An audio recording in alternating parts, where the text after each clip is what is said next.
사도행전 1장 3절, 4절, 5절 세 구절 말씀입니다. 사도행전 1장 우리 3, 4, 5절 말씀 제가 받들어 봉독하겠습니다. 그가 고난 받으신 후에 또한 그들에게 확실한 많은 증거로 친히 살아계심을 나타내사 40일 동안 그들에게 보이시며 하나님 나라의 일을 말씀하시니라. 사도와 함께 모이사 그들에게 분부하여 이르시되 예루살렘을 떠나지 말고 내게서 들은 바 아버지께서 약속하신 것을 기다리라. 요한은 물로 세례를 베풀었으나 너희는 몇 날이 못되어 성령으로 세례를 받으리라 하셨느니라. 아멘. 잠깐 기도하겠습니다. 아버지 하나님, 오늘 세가족으로 등록한 전서연 집사님, 이 교회에 든든한 기둥 되게 하시고 이제 일꾼 되게 하시옵소서. 주께서 이끈 발걸음이오니 헛되지 않는 삶 살게 하여 주옵소서. 이 시간도 종의 말씀 들고서 싸우니 종의 모습 온전히 감추시고 하나님의 영광의 빛으로 친히 말씀하시사 말씀 듣는 종의 삶이 회복되고 또 치유되고 놀랍게 변화되는 시간 되게 하여 주옵소서. 의지하옵고 예수님의 이름으로 기도하옵나이다. 아멘. 부활 후에 우리 예수님은 이 땅에서 40일을 계셨습니다. 자, 그러면 여러분들 궁금하지 않으세요? 왜 40일이셨을까? 기왕이면 차라리 한 40년 계셨으면요, 33살에 죽으셨고 그리고 40년을 더 사셔도 한 73살 정도 되시잖아요. 근데 왜 예수님은 40일만 부활하신 후에 이 땅에 계셨을까? 교회학교 아이들이 우리한테 이렇게 질문할 수 있습니다. 엄마, 아빠, 예수님은 왜 40일만 부활하신 후에 이 땅에 계셨을까? 대답하실 수 있어야지요. 제가 곰곰이 생각을 해봤습니다. 왜 예수님은 부활하시고 나서 40일을 세상에 계셨을까? 40일이면 당신의 부활이 충분히 증명될 수 있는 시간이기 때문이라 저는 그렇게 생각됐습니다. 여러분, 제가요 2006년에 치앙마이에 왔는데 도착하고 근 한 달여 만에 교회를 한인 식당에서 예배드리다가 이쪽으로 이렇게 고가 타고 가시다 보면 왼쪽 편으로 무반 팜 스프링이라고 하는 곳이 있습니다. 거기서 지금 사시는 분도 계실 텐데 그 무반 팜 스프링이라는 곳으로 한 달 정도 돼서 옮겼어요. 근데요, 제가 옮기고 나서 채 40일이 되지 않았는데 치앙마이에 소문이 확 퍼졌더라고요. 지금은 어떨지 모르겠습니다만 그때만 해도 무반 팜스프링이 굉장히 비싼 무반이었습니다. 지금부터 14년 전에 1, 2층 그 무반 하나를 제가 22,000바트에 살았으니까 굉장히 비싸죠. 지금도 22,000바트 비싸잖아요. 안 비싼 거예요. 그러니까 여러분들 표정 보니까 하나도 안 비싸. 22,000바트는 아무것도 아닌 거예요. 지금부터 14년 전에 22,000바트였다고요. 좀 놀래주세요. 네, 와죠. 예. 그러니까 40일 만에 소문이 쫙 퍼져나가면서 아니 김 목사라는 그 젊은 사람이 제가 39에 왔잖아요. 지금보다 얼마나 젊었겠습니까? 그렇지요?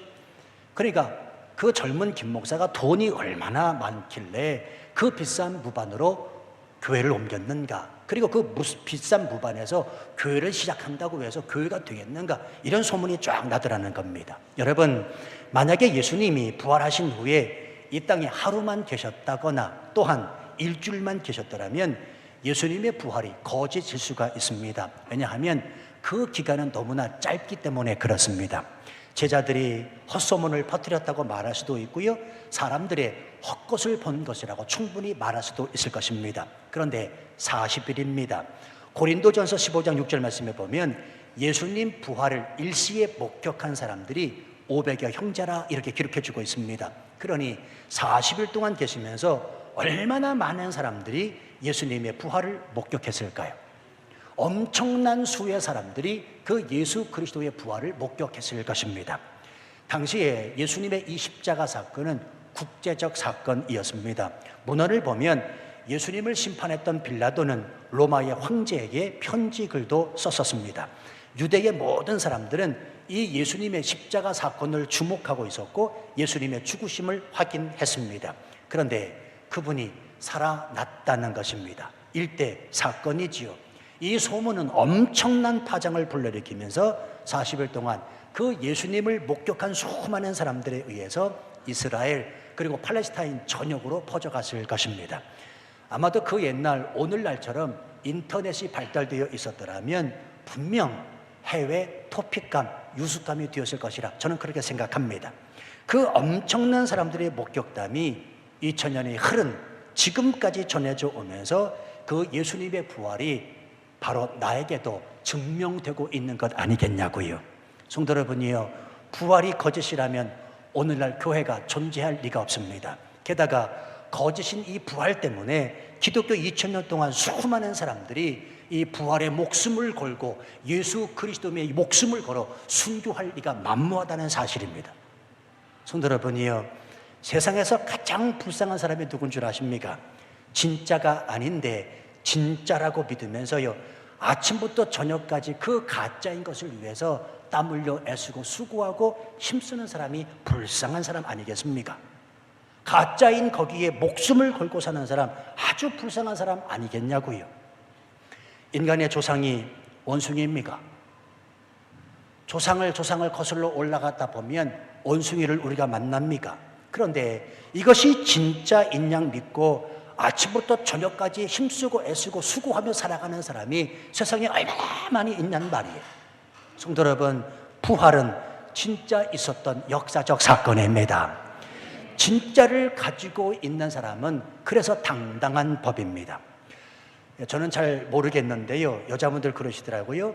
진짜 명품 가방 든 여자는 당당하대요. 그렇습니까? 정말 그래요? 저는 진짜로 모르겠어요. 저는 진짜를 들었든 가짜를 들었든 저한테는 아무 의미 없습니다. 근데 여자분들은 진짜 명품 가방을 들면 당당하답니다. 그게 그렇게 멋있게 보인다면서요. 성도 여러분이요, 그리스도인들의 당당한 이유는 내가 진짜를 믿고 있기 때문에 그렇습니다. 예수 그리스도 부활은 진짜라는 사실입니다. 자, 또 한 가지, 예수님이 부활 후에 40일을 계셨다면 이 40일 동안 예수님은 무엇하며 지내셨을까요? 그리고 어떤 마음으로 이 40일을 세상에 머무셨을까요? 상식적으로 생각을 해보면 예수님은 반드시 요양을 떠나셨어야만 했습니다. 왜냐하면 그 십자가 고난을 당하시고 3일 만에 부활하신 것인데 조금 쉬셔야 되잖아요. 얼마나 피곤하셨을까요? 얼마나 몸이 천근만근 하셨을까요? 얼마나 그 고통의 휴증이 남아 계시겠냐는 말 생각을 한번 해보세요. 그렇잖아요. 그렇다면 그가 부활하신 후에 그분이 어디 요양을 하셨음이 맞다는 사실입니다. 그럼에도 불구하고 오늘 말씀에 보면 예수님은 쉬지 않으시고 행하신 일이 있습니다. 자, 3절 말씀 다시 보세요. 그가 고난 받으신 후에 또한 그들에게 확실한 많은 증거로 친히 살아계심을 나타내사 40일 동안 그들에게 보이시며 못했다? 하나님 나라의 일을 말씀하시니라. 뭐 하셨다고요? 40일 동안 그들에게 보이시며 하나님 나라의 일을 말씀하셨다라고 기록하고 있습니다. 요즘 말로 하면 사람들을 불러다 놓고 하나님 나라에 관해서 집중 세미나를 개최하신 거라는 말입니다. 성도 여러분, 우리가 알다시피 예수님은 공생애를 처음 시작하실 때 외치신 말씀이 있습니다. 회개하라, 천국이 가까이 왔다 라고 말씀하십니다. 천국이 무엇입니까? 하나님 나라입니다. 자, 그렇다면 지금 예수님은 부활하신 후에, 그것도 40일 동안 내내 예수님은 하나님 나라에 관하여, 다시 말하면 천국에 대해서 가르치고 계시다는 사실입니다. 공생애를 시작하시면서 하나님 나라 천국에 대하여, 부활하시고 40일 동안 이 땅에 계시면서 천국에 관하여, 하나님의 나라에 관하여 예수님이 가르치고 계시다는 말입니다. 왜? 천국, 하나님의 나라는 중요하기 때문에 그렇습니다. 근데 여러분 잘 생각해 보세요. 요즘엔 참으로 이상합니다. 천국과 이야기하면 성도들이 안 듣습니다. 물론 치앙마이 중학교 교인들 빼고요. 천국과 지옥 이야기하면 아유 목사님 고리타분합니다 라고 말합니다. 목사님 구태의연합니다. 지금 21세기 테크놀로지를 살아가는 시대입니다. 아니 천국이요? 지옥이요? 아니 목사님 다른 이야기를 좀 해주시면 안 되겠습니까? 라고 말한다는 사실입니다. 그래서 목사님들은요 실제적으로 이 천국 이야기 잘 안 하려고 합니다. 왜? 교인들이 싫어하니까. 천국 이야기는 그렇다 쳐도 지옥 이야기는 잘 안 하려고 해요. 그렇죠? 지옥 이야기 들으신 때가 언제입니까? 지옥에 관한 설교 언제 들으셨어요? 그러니까 목사님들이 하나님의 나라를 말하면 지옥도 이야기해야 됩니다. 그런데 천국과 지옥에 대해서 잘 이야기하지 않으려고 합니다. 왜? 성도들이 듣지 않기 때문에 그렇습니다. 성도들이 듣고 하는 메시지가 따로 있거든요.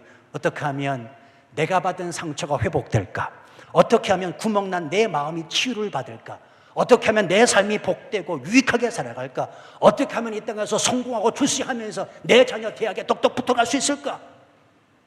그래서 어느 목사님은 이런 말씀을 하시더라고요. 오늘날 강단의 위기는 하나님 나라가 설교되지 않고 있다는 것이다. 저는 이 말에 깊이 공감했습니다. 예수님이 공생에 시작하시면서 그리고 부활하신 후에도 하나님의 나라 천국에 대해서 말씀하셨다면 설교자가 설교해야 될 말씀은 하나님의 나라 천국이 관한 것이요, 성도가 들어야 될 말씀은 하나님의 나라 천국이라는 사실입니다. 오해하지 마십시오. 이런 것들이 전혀 필요치 않다는 말이 아닙니다. 이는 하나님 나라가 우선이라는 것입니다. 그래서 예수님께서 마태복음 6장 33절에서 분명히 말씀하시잖아요. 너희는 먼저 그의 나라와 그의 의를 구하라. 먼저가 되어야 할 것을 분명히 말씀하고 계시다는 것에 주목하셔야 됩니다. 성도 여러분이요, 이 치앙마이 중앙교회 존재 목적이 무엇입니까? 먼저 하나님 나라 확장입니다. 그리스도인들의 삶의 목적이 무엇입니까? 먼저 하나님의 영광을 위해 하나님 나라 확장을 이루고 가는 것이라는 말입니다. 내가 교회에 궁극적으로 나오는 이유와 목적이 무엇이냐? 내 안에 상처가 회복되고 치유받고 삶의 위기를 극복하기 위해서가 아니라, 그것도 필요하지만 먼저는 하나님 나라 확장에 쓰임받기 위하여 하나님께서 나를 이 땅 가운데 보내셨다는 사실입니다. 이게 우선돼야 되고 이게 먼저라는 사실입니다. 여러분 정말 그렇잖아요. 원래 4절 말씀 한번 보시겠어요? 4절에 보시면 사도와 함께 모이사라고 되어 있는데 우리나라 말은 그냥 이렇게 쓰여 있습니다. 그런데 영어 성경으로 보면 이 말씀은 아주 깊은 의미가 담겨 있는 것을 알 수가 있습니다. 영어 성경으로 보면 그들과 함께 모여 먹을 때에 라고 되어 있습니다. 그들과 함께 모여 먹을 때에, 지금 예수님과 제자들이 어떤 상황이냐면 식탁의 교제를 나누고 있습니다. 쉽게 말해서 예수님과 함께 밥 먹고 있다는 것이지요. 그런데 이 장면은 그냥 일반적 식탁의 교제가 아닙니다. 보십시오. 예수님이 십자가에 죽으심으로 제자들은 다 뿔뿔이 흩어졌습니다. 그러다가 스승인 예수 그리스도께서 부활하셨다는 소식을 듣고 제자들이 지금 모여 있는 상태입니다. 그리고 그 예수님과 식탁의 교제를 나누고 있습니다. 이 식탁의 교제가 얼마나 뜨겁고 감격됐을까요? 아니, 스승인 예수님이 고통받아 십자가 죽었는 줄 알았더니 3일 만에 약속하신 대로 정말 부활하셨네요. 그리고 자기들을 다 불러 모아놓고 식탁을 나누고 있으니 얼마나 뜨겁고 얼마나 감동있는 식탁이었을까요? 모르긴 몰라도 제자들 마음 안에 있던 좌절감, 열등감, 두려움들이 온전히 치유되고 회복된 상태일 겁니다. 그러니까 예수님께서 함께 모여 식탁의 교제를 나누는 것이지요. 자, 이것을 보시고 3절을 다시 보세요. 예수님이 위에 3절 9절에서 뭐라고 말씀하셨는지 보시기 바랍니다. 제자들아, 고생했지? 상처는 치유될지어라 말씀하셨습니까? 아닙니다. 위기는 극복되라 말씀하셨나요? 아닙니다. 너희들의 마음 안에 가지고 있던 좌절감과 열등감, 두려움과 슬픔은 온전해지라, 예수님이 그렇게 말씀하셨는데 그렇지 않습니다. 위에서 보시기 바랍니다. 하나님 나라의 일을 말씀하시니라. 하나님 나라의 일을 말씀하시니라. 오직 예수님이 제자들 향하여 가르치셨던 그 말씀은 하나님 나라였다는 사실입니다. 놀라운 사실은 그 하나님 나라의 가르침을 통해서 비로소 제자들은 마음이 치유되고 마음이 회복되고 예수님으로부터 따뜻한 사랑을 느끼고 있다는 것을 우리가 깨달을 수 있어야 합니다. 성도 여러분이요, 어쩌면 오늘 우리가 이 땅을 살아가면서 우리 안에 회복되어야 될 것은 기쁨이 아닐 수가 있습니다. 어쩌면 우리 안에 회복되어야 될 것이 내 복잡한 환경이 아닐 수가 있다는 말입니다. 어쩌면 우리 안에 회복되어야 될 것이 사랑이 아닐 수도 있다는 말입니다. 정말로 우리 마음 안에 먼저 회복되어야 될 것은 뭐냐면 하나님 나라라는 것입니다. 여러분, 이 말씀 굉장히 중요해요. 기쁨이 먼저가 아니라 기쁨도 필요해요. 내 주변 환경이 복잡한 것이 정리정돈되는 게 다가 아니라 그것도 필요하지만 그게 먼저가 아니라, 사랑도 필요하지만 그 사랑이 먼저가 아니라, 우리에게 먼저 필요한 것은, 우리가 간구하고 하나님 앞에 해야 될 것은 하나님 나라 회복에 있다는 말입니다. 지금 제자들은 그 하나님 나라 안에 있으면서, 예수 그리스도 안에 있으면서 두렵고 떨렸던, 열등감이 있었던 그 마음이 온전히 치유되고 회복되고 있음을 깨달을 수 있어야 됩니다. 그래서 예수님은 하나님 나라를 가르치기 시작한 겁니다. 하나님의 나라를 말해야 됩니다. 하나님의 나라에 관한 메시지를 들어야 됩니다. 내가 들어야 될 메시지가 하나님 나라라는 사실을 잊으시면 안 됩니다. 왜냐? 내 안에 하나님 나라가 회복될 때 이 제자들처럼 기쁨도 환경도 사랑도 주어지기 때문에 그렇습니다. 그래서 예수님께서 우리에게 가르쳐 주신 기도가 얼마나 중요한지 모릅니다. 이름을 거룩하게 하시며 아버지의 나라가 오게 하시며, 아버지 하나님의 나라가 오게 하시며, 아버지의 뜻이 하늘에서와 같이 땅에서도 이루어지게 하소서. 우리의 끊임없는 기도 제목이 되될 줄로 믿습니다. 성도 여러분, 기억하십시다. 부활하신 예수님께서 오늘 우리를 향한 분부하심은 다름이 아닙니다. 하나님의 나라를 일구라는 것입니다. 하나님 나라 안에서 살라는 것입니다. 그 하나님 나라 천국을 소망하며 살 수 있어야 된다는 말입니다. 제가 늘 말씀을 드리자면, 여러분, 하나님의 나라 천국이 정말로 좋은 곳을 깨닫는다면 이 땅 가서 욕심 부리지 않아요. 그렇잖아요. 여러분, 우리가 가야 될 곳, 하나님의 나라 천국이 정말로 기가 막힌 곳이라면, 수천 배, 수만 배, 수십만 배 좋은 곳이라면 우리가 이 땅에서 하루를 더 살고 싶어 하겠습니까? 이 땅에서 욕심을 부리겠습니까? 그러니까 이 땅에서 욕심을 부리고 이 땅에서 바둥바둥한 이유는 내가 믿는다고는 하지만 하나님의 나라 천국에 대하여 확실한 믿음이 없는 거라는 말입니다. 실제적으로 저를 가르치셨던 스승님 목사님, 임 목사님이, 파송교회 목사님이, 권사님들이 한 80이 넘으신 권사님들이 아프시다고 그래가지고 병원 신방을 갔답니다. 병원 신방 가가지고 기도를 해드렸대요. 목사님이 하나님 나라를 소망하게 하시고 하나님 나라를 꿈꾸면서 주님 안에서 살게 하옵소서. 그 기도가 마쳤더니 권사님이요, 기분이 되게 나빠하시더래요. 나 일찍 죽으라는 말이냐? 아니, 담임 목사님이 찾아와서 기도하는데 병이 낫게 하여 주시옵소서 해야지, 하나님 나라를 소망하게 하여, 아니 나 일찍 죽으라는 거예요 목사님? 그리고 삐지셨대요. 여러분, 이 하나님의 나라를 소망하는 게 쉬운 줄 아십니까? 여러분은 지금 하나님 나라에 관하여 소망하고 있습니까? 내가 하나님 나라를 소망한다면 세상 것이 시시해질 수밖에 없습니다. 세상 것은 오로지 배설물로 여기는 사도발과 같은 마음을 품을 수밖에 없다는 말입니다. 오늘 주님이 제자들에게 분부하신 것, 40일 동안 부활하신 후에 이 땅에 계시면서 말씀하신 것은 다름이 아니라 하나님의 나라를 일구라, 그 하나님 나라 안에서 살라, 그 하나님의 나라를 소망하며 꿈꾸며 살아갈 수 있어야 된다고 말씀하고 있다는 말입니다. 자, 그러시면서 두 가지를 말씀하시는데 4절 보실까요? 사도와 함께 모이사 그들에게 분부하여 이르시되, 첫 번째, 예루살렘을 떠나지 말라. 자, 분부하여 이르십니다. 예루살렘을 떠나지 말라라고 말씀합니다. 성도 여러분, 예루살렘을 떠나지 말라는 것은 무슨 의미일까요? 예루살렘이라고 하는 것은 신앙의 중심지를 말합니다. 내가 은혜 받은 교회를 뜻하기도 합니다. 예수님의 발자취가 있는 곳이요, 예수님이 말씀하신 곳이요, 예수님이 은혜 베푸신 곳이고 내가 예수님을 만난 장소이기도 합니다. 그래서 이 예루살렘을 떠나지 말라는 것입니다. 여러분, 어쩌면 성도의 문제는, 인생의 문제는 예루살렘을 떠나는 데 있는지도 모릅니다. 예수님을 잘 믿다가도 어느 순간 예수님을 떠나 실족하는 게 문제라는 것입니다. 하나님을 잘 믿다가도 하나님을 부정하고 세상으로 떠나는 것이 문제라는 것입니다. 교회를 잘 나오다가도 시험에 들었다고 교회에 나오지 않는 것이 문제라는 것입니다. 여러분, 교회는 이 땅에서 하나님 나라를 이루는 전초기지입니다. 군대 갔다 오신 남자분들은 아시겠지만 본부를 HQ라고 그러지요. 본부를 HQ라고 하잖아요. 영어로요. 헤드쿼터라고 그래가지고요. 여러분, 본부는 목숨을 다하여 사수해야 할 이유가 있습니다. 이 본부가 적에게 빼앗기면 그 게임은 끝이 나기 때문입니다. 그러므로 본부에 있는 사람들은 본부를 함부로 떠나서는 안 됩니다. 교회를 함부로 떠나서는 안 된단 말입니다. 기분이 나쁘다고 떠나고 마음이 상했다고 떠나고 내 스타일과 다르다고 해서 떠날 것이 아니라는 것입니다. 소위 애들 말로 애들 교회 안 나오는 애한테 물어봤어요. 너 교회 왜 안 나냐 그랬더니 목사님 나 교회 끊었어요. 아니 교회가 학원입니까? 아니 교회가 학원이에요. 교회를 끊었대. 근데 성도들 중에도 그런 사람이 있어요. 왜 교회 안 나오십니까? 아니 목사님 나 이제 교회 끊었어요. 아니 교회가 학원입니까? 교회를 끊게. 그러니까 교회에 관한 생각이 없는 겁니다. 교회가 뭐 중요한지 뭐 하는 곳인지 모르고 그냥 신앙생활을 했다는 말입니다. 자, 잘 들으세요.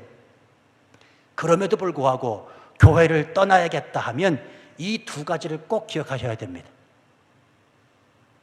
저는 예전에 한번 여러분들에게 말씀을 드린 적이 있습니다. 그럼에도 불구하고 교회를 내가 떠나야 되겠다 하면 이 두 가지가 꼭 필요합니다. 첫 번째, 말씀이 내 귀에 들어오지 않는다면 떠나야 합니다. 말씀이 내 귀에 들려오지 않으면 떠나야 합니다. 말씀이 들려오는 곳으로 가야 된다는 것입니다. 여러분 목사도 그렇습니다. 어느 성도가 목사님 말씀이 들어오지 않아요 그렇게 말하면 말씀이 들려오는 곳으로 안내해 줄 수 있는 목사이어야 됩니다. 그때는 말없이 고이 보내드리오이다. 정말 말없이 고이 보내드려야 됩니다. 왜요? 성도는 말씀을 먹고 살기 때문입니다. 굉장히 중요해요. 말씀이 안 들어온다는 말은 내가 지금 영으로 죽었다는 뜻이거든요. 그래서 그 성도를 살려주어야 됩니다. 그때는 말없이 고이 보내드리오리다 해야 됩니다. 말씀이 들리는 곳으로 가슴이 아파도 그 성도를 축복하며 보내드릴 수 있어야 된다는 말입니다. 여러분 오해하지 마십시오. 이야, 김 목사가 설교 좀 하나보다 강대상 가서 저렇게 자신 있게 외치네. 말씀이 들리지 않으면 다 떠나라. 이야, 대단하다. 그렇게 생각하시는 분들은 회개하시길 바랍니다. 지금 제가 그런 의미로 말씀드리는 게 아닌 거 아시잖아요. 이것이 옳기 때문에 그렇습니다. 말씀이 들리지 않으면 어떻게 해요? 내가 살아야 되는데. 그렇잖아요. 성도는 말씀을 먹고 살아갑니다. 양은 목자의 음성을 듣습니다. 들리지 않는다면 떠나야죠. 어떻게 합니까? 저는요, 하나님께서 교회를 이렇게나 많이 생기게 하시는 이유를 이제서 조금 알 것 같아요. 초창기 때 어느 분이 저한테 그러시더라고요. 목사님, 초창기 때예요. 목사님, 갈 교회가 없어서 나는 이 교회 다닙니다. 그러더라고요. 왜냐하면 그때는 치앙마이에 한인교회 하나였거든요. 진짜로 갈 데가 없는 거예요. 근데 지금은 여러분 치앙마이 한인교회 6군데입니다. 이것도 복인 줄로 믿으시면 아멘 하시 바랍니다. 복이에요. 이건 여러분한테 복이고 목사님도 복입니다. 더 많이 생겨도 괜찮아요. 왜? 성도는 말씀을 듣고 살기 때문에 그래요. 두 번째, 교회의 비전과 내 비전이 맞지 않는다면 떠나야 합니다. 여러분, 하나님의 일은 합력하여 선을 이루는 것입니다. 합력하려면 뜻이 맞아야 됩니다. 꿈꾸는 비전이 같아야 됩니다. 이런 의미에서 저는요, 성경 공부라 하지 않고 목회 공유라라고 하고 싶습니다. 저거 성경 공부를 해보신 분들은 아시지만 저는 성경 공부, 지식을 알고자 하는 그런 관점에서 성경 공부하지 않습니다. 목회를 공유합니다. 왜? 나눠야 되거든요. 김 목사가 어떤 생각을 가지고 지금 목회하고 있는지를 알아야 되거든요. 그러니까 중직들은 반드시 저하고 성경 공부하셔야 됩니다. 성경 공부 하신 분들은 아시잖아요. 제가 수없이 많은 이야기를 해드리고 있습니다. 반드시 이 교회 중직이 되시려면 성경 공부하셔야 돼요. 그냥 공부가 아니라 목회를 공유하는 것이기 때문에 그렇습니다. 여러분, 말씀이 내 귀에 들려오지 않아도요, 비전이 같다면, 그래서 함께 있다 보면 말씀이 귀에 들어올 수는 있습니다. 그러나 비전이 틀리면 목사도 힘들고 성도 자신도 힘들어집니다. 그러므로 그때도 목사는 말없이 고이 보내드리오리다 해야 된다는 것입니다. 여러분, 저도요, 목회하면서 이 두 가지 이유 때문에 떠나신 분들이 굉장히 많습니다. 치앙마이 중앙교회 김성근 목사님이 목회하는 이 교회는 한 사람도 이 두 가지 때문에 떠나지 않으신 분들이 있을 것 같지요? 대답하지 마세요. 예. 있더라고요. 생기더라고요. 처음에는 너무 가슴이 아팠어요. 야, 내가 목회하는데 이렇게 떠나간다고 하는구나. 근데 지금은 이제 알겠어요. 지금은 하나님 아버지 뜻을 알겠다고요. 그래서 말없이 고이 보내드리리다 축복하면서 보내드렸습니다. 자, 그런데 우리가 잊지 말아야 될 중요한 것이 있습니다. 예루살렘을 떠나는 문제는 내 의지가 아니라 절대적으로 하나님의 뜻에 움직여야 됩니다. 왜냐하면 나를 예루살렘에 머물게 하시는 하나님 아버지의 뜻이 있기 때문에 그렇습니다. 저는 이런 차원에서 오늘도 여행하시면서 이 교회 방문하셔서 함께 예배하시는 분들 정말 귀하게 여겨집니다. 왜냐하면 이분들이야말로 예루살렘을 지키시고자 하시는 분이기 때문에 그래. 공항에서 비행기 도착하자마자 예배 시간 맞춰서 그 캐리어 끌고 오시는 분들, 저는 정말 존경해요. 혹시나 여러분들이 그런 분들 보실 때마다 밥 2그릇씩 대접해 주세요. 진짜로요. 그런 분들은 정말 귀하신 분들. 예루살렘을 떠나지 말아야 되겠다, 예루살렘을 지키는 것이 무엇인지 알고 있기 때문에 그렇습니다. 오늘 예수님께서 부활하시고 그 제자들에게 당부에 가르치신 말씀이 뭐냐면 예루살렘을 떠나지 마라, 예루살렘을 떠나지 말라라고 가르치십니다. 기억하십시오. 성도는 예루살렘을 중심으로, 다시 말하면 교회 중심으로 살아갈 때 복이 있습니다. 바로 그 사람이 하나님 나라 확장을 일구어 나가는 사람이기 때문에 그래요. 두 번째, 하나님 나라를 이 땅 가운데서 일구어가는 사람으로 예수님이 분부하신 말씀은 4절 다시 보십니다. 사도와 함께 모이사 그들에게 분부하 이르시되 예루살렘을 떠나지 말고 내게서 들은 바 아버지께서 약속하신 것을 기다리라. 자, 아버지께서 약속하신 것을 기다리라는 것입니다. 여러분, 아버지께서 약속하신 것이 무엇일까요? 예, 바로 성령님이십니다. 그런데 유의해 주시기를 바랍니다. 우리는 성령을 기다리는 사람이 아니라 성령을 이미 받은 사람이라는 사실입니다. 성도 여러분, 내가 성령 받은 증거가 무엇입니까? 예수님이 내 구세주가 된다는 사실을 내가 지금 믿고 있다면 나는 성령 받은 거란 말입니다. 성경은 분명히 말씀하고 있습니다. 고린도전서 12장 3절 말씀, 또 성령으로 아니하고는 누구든지 예수를 주시라 할 수 없다. 요한일서 4장 15절 말씀, 누구든지 예수를 하나님의 아들이라 시인하면 하나님이 그의 안에 거하시고 그도 하나님 나라에 거하느니라. 예수님의 탄생을 우리가 어떻게 믿습니까? 성령님 때문입니다. 예수님의 십자가 고난과 죽으심을 어떻게 믿습니까? 성령님의 역사하심입니다. 예수님의 부활과 승천과 그의 재림을 어떻게 믿습니까? 바로 성령님 때문입니다. 이 교회가 지난 14년 동안 어떻게 여기까지 올 수 있었습니까? 성령님의 이끄심입니다. 내 삶을 치앙마이 땅으로 누가 옮기셨고 누가 이 땅 안에서 살게 하십니까? 예, 바로 성령님이십니다. 그래서 저는 이 성령님이 참으로 좋아요. 나를 나 되게 하실 뿐만 아니고 내 모든 목회의 원동력이 이 성령님이시기 때문입니다. 그래서 인디언들에게 복음을 증거했던 데이비드 브레더나라는 사람은 이런 말을 했습니다. 성령님의 능력 없이 영적인 일을 하려는 사람은 손가락 없이 손으로 하는 노동을 하겠다는 사람과 같다. 반드시 성령님의 힘을 의지하지 아니하고 주의 일은 할 수 없다는 말입니다. 저는요, 여러분이 한번 말씀드렸지만 지난 14년 동안에 성령님이 제 등을 막 떠미시는 것 같아요. 죄송한 얘기지만 저 안식년 안 가졌잖아요. 14년 동안. 그래도요, 성령님이 제 등을 쫙 떠밀고 오시는 것 같아요. 이 말씀을 준비하면서도 얼마나 그래서 감격이 되든지, 얼마나 감동이 되고 얼마나 감사가 되든지 그냥 성령님의 역사하셔서 내 목회의 원동력이 되어주시다는 사실입니다. 내가 한 게 아니라 김 목사가 잘나고 똑똑해서가 아니라 하나님께서 성령께서 역사하심으로 말미암아 이 모든 일들을 진행해 오게 하셨다는 사실입니다. 성경은 말씀합니다. 로마서 8장 9절 말씀, 만일 너희 속에 하나님의 영이 거하시면 너희가 육신에 있지 아니하고 영에 있나니 누구든지 그리스도의 영이 없으면 그리스도의 사람이 아니라. 그리스도의 영, 성령의 내주함이 없다면 그리스도인 아니라는 것입니다. 예수 믿는 사람 아니라는 것입니다. 주일날 교회 출석한다고 그리스도인 아니라는 것입니다. 우리 가정이 기독교 집안이라고 해서 내가 자동으로 그리스도인 될 수 없다는 말입니다. 내 안에 성령님의 역사하여 계시지 않는다면 나는 지금 예수 믿는 사람 그리스도인 아니라는 것입니다. 교회가 하나님 나라를 일구고 그리스도인이 하나님의 나라를 이 땅 가운데서 이루기 위해서는 어떻게 되는가? 성령의 능력, 반드시 성령 세례를 받아야 된다라고 오늘 예수님이 말씀하고 계십니다. 그 말씀이 5절 말씀 아니겠습니까?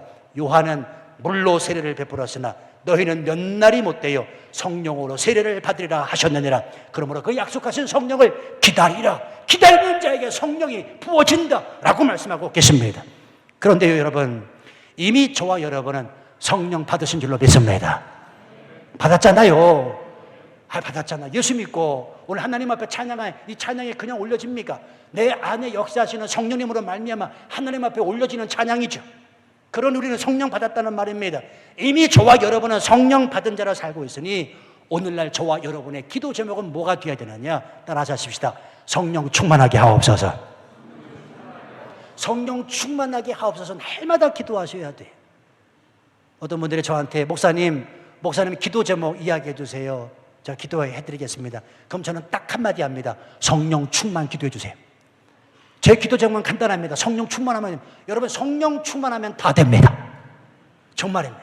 성령 충만하면 되는 거예요. 성령 충만하면 되는 거예요. 왜? 성령 충만 그 자체가 하나님 나라를 일구는 것이기 때문에 그렇습니다. 그래서 오늘 예수님도 이 말씀을 하시는 겁니다. 몇 날이 못 돼요. 그 약속하신 것을 기다리라. 성령을 기다리라. 근데 저와 여러분은 기다릴 필요 없이 이미 성령 받은 자로 살고 있으니 이 땅 가서 저와 여러분이 기도해야 될 기도 제목은 성령 충만케 하옵소서가 되어야 된다는 말입니다. 오늘 부활하신 예수님께서 40일 동안 이 땅에 계시면서 하나님 나라에 관하여 가르치시면서 저와 여러분에게 분부하신 말씀 기억하십시다. 첫 번째, 예루살렘을 떠나지 말라. 두 번째, 약속하신 성령을 기다리라. 저와 여러분에게 주시는 말씀입니다. 우리 한 주간 우리를 통해서 하나님 나라가 더욱 확장되어 갈 수 있기를 주님의 이름으로 축원합니다. 우리 함께 이 찬양 부르지요.